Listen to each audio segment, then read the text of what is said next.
김정일 사망 후 북중 국경에 대한 많은 소문들이 돌았습니다. 탈북을 최대의 붕괴로 생각한 김정은은 탈북자들의 탈북행 차단을 최우선 과제로 삼았습니다. 이를 위해 중국 국경 공세는 물론 제3국으로 보위원들을 파견하기도 했습니다. 하지만 목숨을 걸고 이어지는 탈북행은 막을 수 없는 모양입니다. 오늘은 북중 국경 지역에서 탈북행 공세에 관여해온 국경경비대 김경희 씨를 모시고 당시 탈북을 막기 위해 중앙정부로부터 내려온 지시들과 이를 수행하기 위해 어떤 일들을 해왔는지 등에 대해서 자세히 들어보도록 하겠습니다. 안녕하십니까? 안녕하세요. 네, 저는 지식인연대에서 근무하고 있는 정민이라고 합니다. 간단히 자기소개 좀 부탁드릴게요. 네, 제 이름은 김성훈이고 올해 나이는 26이고 북한에 있을 때 직업은 국경근무 수행하는 군인이었고 한국에는 1월 20일 날 입국했어요. 아, 그러시군요. 국경 어디에서 근무를 하신 겁니까? 한북도 두만강 쪽에서. 아, 그렇군요. 국경 경비대 하루 일과는 어떤가요? 하루 일과라고 본다면 규정된 그 시간이 그 일과표가 따로 있어요. 그래서 그게 맞게끔 거죠. 아침 기상부터 저녁 지침 이런 거 26가지 거의 있어요. 일과표. 하루 일과가 우리가 26개 기상 청소 정도로 짰다 해서. 네, 그렇군요. 그 하루 종일 두만강 강변에서 경비를 쓰시는 그런 일이셨나요, 주로? 네. 그 낮에는 감시금 나가서 쏘고, 네. 밤에는 잠복금 나가서 쏘고. 아, 네. 저희 김정일 사망 후에 추모 기간이 있었다고 들었는데요. 국경 경비대의 지시는 무엇이었나요? 그러니까 우리는 국경을 최대한 국경을 사람으로서 막는 게 우리는 네. 중국 국경이기 때문에 거기는 중국하고는 친선 관계가 있기 때문에 거기는 저기 우리 휴전처럼 이렇게 막아놓지는 못하고요. 사람으로서 막지 않으면 그다음에 이거 지금 새로 나오는 거 무슨 그런 장비가 더 있어야죠. 지금 뭐 거기다 최대한 막으라고 하는데 네. 봉쇄림 다 조성하고 했는데 그때부터 지금 우리 군을 시작했어요.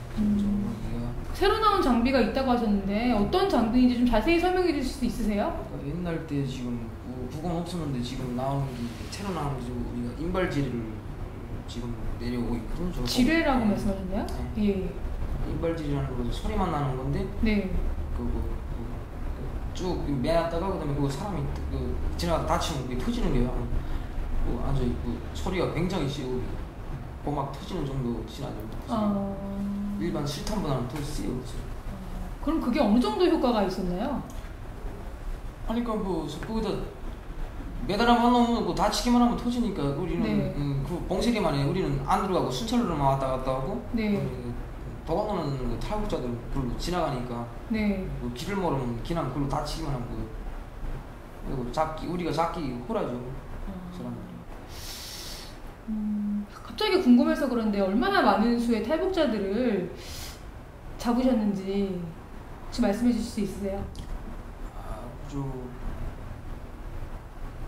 대략적으로 군사원 기간 내가 6개월까지 잡아온 거 생각하고 7명, 8명 정도. 7명, 8명이요?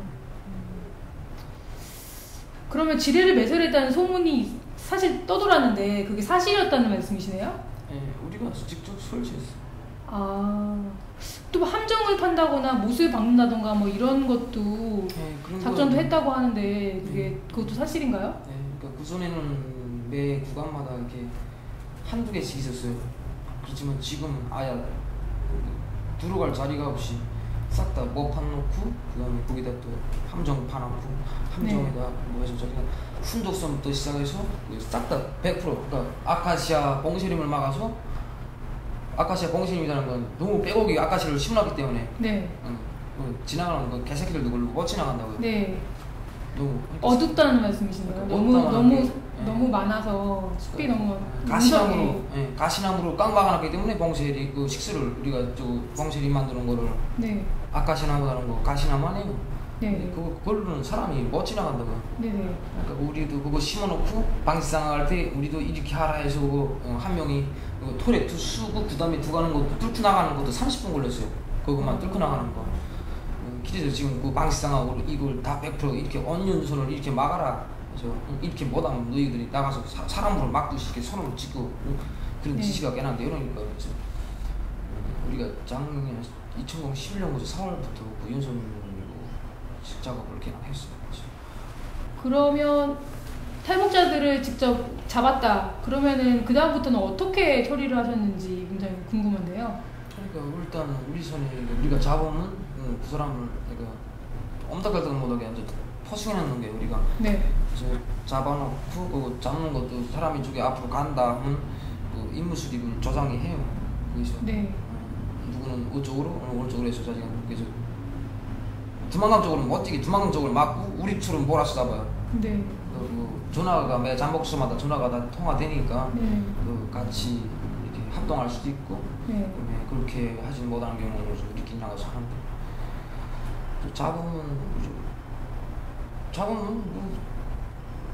절반 죽이죠. 그 생포된 사람들은 거의 살아남는 사람들이 없다는 말씀이시군요. 그러니까 사는 것까지 그런 건 몰랐는데 우리는 그런 건 모르고 우리는 그래서 상부에다가서 인계해 주면 되는 게요. 우리는 네. 중대에서 대대로 대대에서 이렇게 요단까지 올라가는데 우리는 그죠. 우리가 잡아서 중대까지만 이송해 주면 중대에서 다 그걸 알아서 해결을 처리를 한다는 말씀이시군요. 실제로 작전에 임무를 수행하시면서 잡았던 그 탈북자들 그 중에 이제 기억나는 탈북자들 혹시 있는지? 2010년도 2010년도에 어떤 일이 있었습니까? 2010년 1월달에 그 제일 추운 날일 때 그때가 그때가 서안 취할 때인지 그때 제일 네. 추운 날이었죠. 무슨 꿈 나가서 우리도 막 추니까 그런데 막 앞에서 무슨 소리가 나는 거예요 지금. 네. 사람 인기척이 들으니까 우리도 나가서 잡았는데 뭐 정확하게 누군지는 모르고 그저 한 30대 그래서 아들하고 모자가 안에 있더라고요. 그 엄마 나이가 지금 한 50 넘었어요. 네. 한 55 정도 됐는데 그 아들하고 같이 오는 거에서 잡아갖고 그러니까 여자는 그래도 좀 잡히면 이렇게 좀 반항을 안 해요. 근데 남자들은 잡히면 좀 일인기 있으니까 우리가 그때도 저기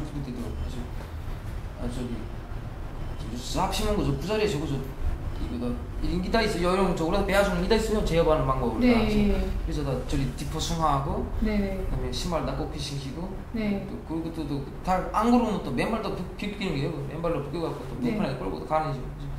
소대까지만 인계해주면 소대에서 전화해갖고 중대에다 이가 나라면 이가 나오고 그렇지. 아니면 뭐 패대까지 올라간다면 뭐 상국에서 이 사람이 여기 한국하고 용기가 있는 간첩이다 하면 대대에서 표창으로 저리 그 사람 나한테 내려는 게.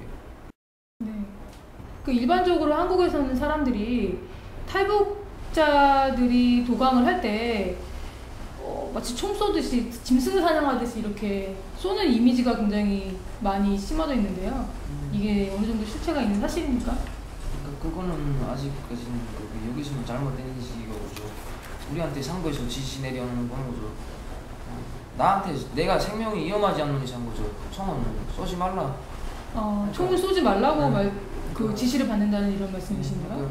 그래서 내가 만약 잡았을 때 단속했을 때 그 사람이 나한테 이렇게 덤비 들거나 이럴 때는 막 싸가기도 되는 거예요.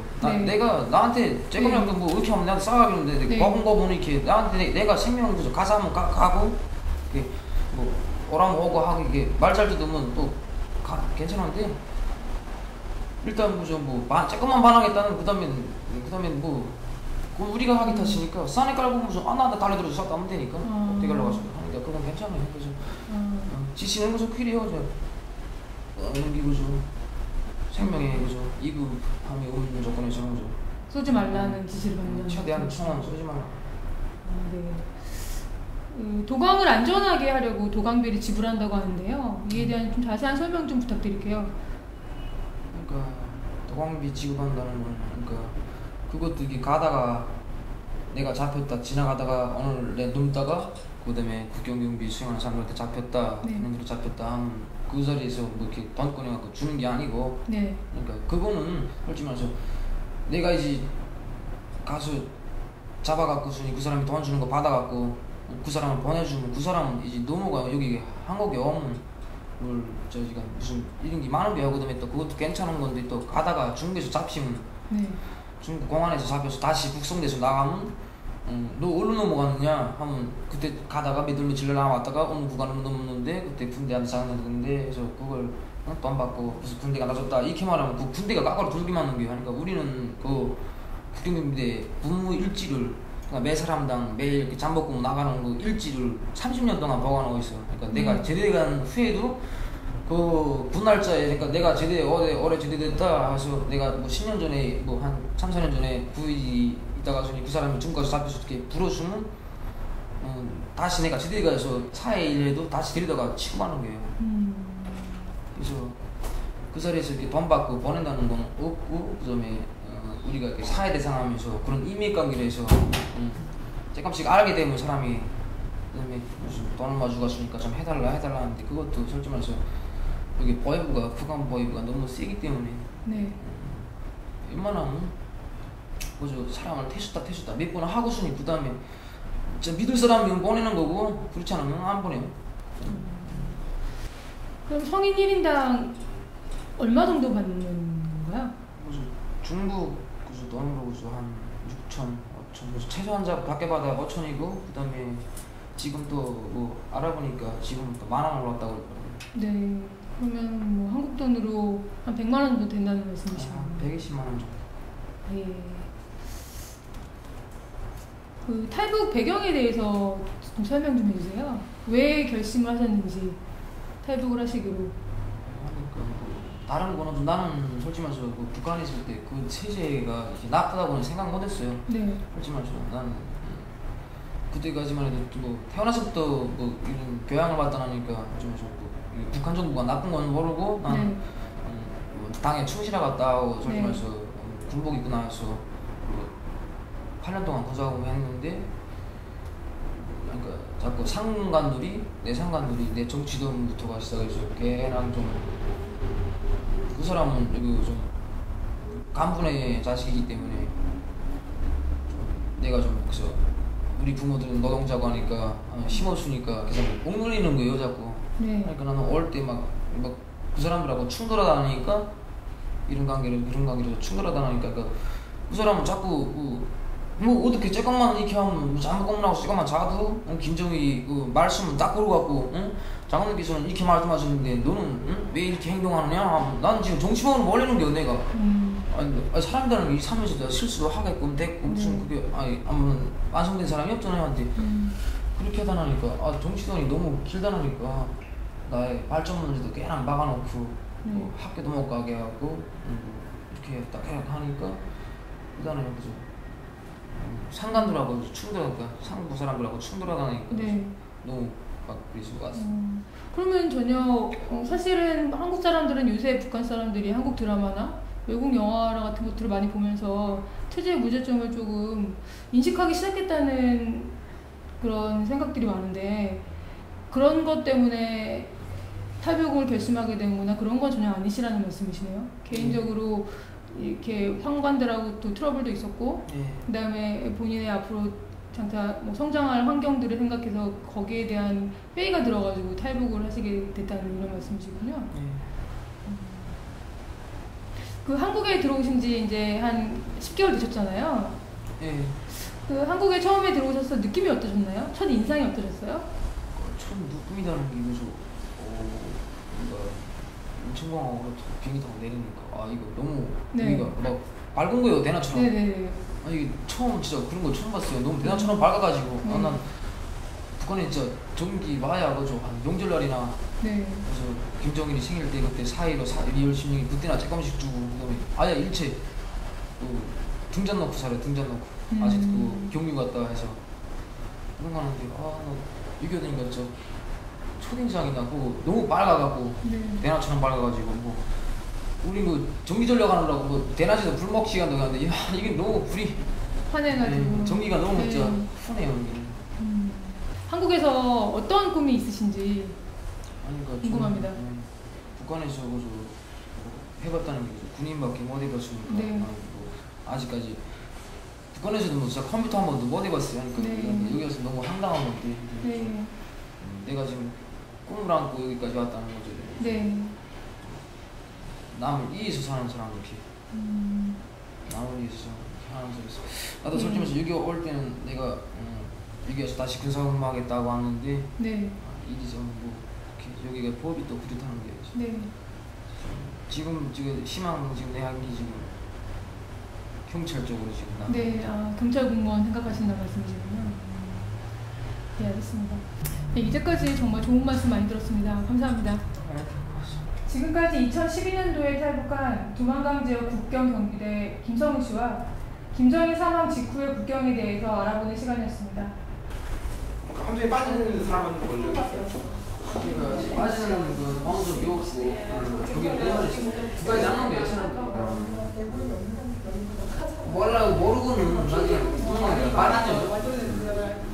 다 이렇게 알고 하면서 멋방 가는데 멋은 어떻게 해? 멋이 아니고 뭐 아까 말한 그 창? 적창 넣고 그다음에 산발이라고 있어요. 모닥이 판인데 산발인데 그 산발이 뿌려놓으면 그건 아무 기가나 모닥이가 딱 손이 됐어요. 산발이. 산발이 이렇게 아무 데나 던져놔도 모닥이가 딱 손나고 산발이 사람 발을 박히면 이게 안 빠지겠네. 밝히면 일단 밝히면 보고 그만하죠. 맞아. 마침나는 몇 발바닥 거기 높이가 15cm. 창 높이가 얼마나 그랬죠? 창문 높이는 한 50cm. 50cm. 그 사람 맞으면 완성되겠죠. 죽죠 한 거야. 함정 깊이 같은 것도 있어요. 함정 깊이가 1m 10. 2m 50. 2m 10. 그러니까 폭이 폭은 3m, 1m, 깊이는 2m 10. 아, 그렇구나. 규정으로 나왔어.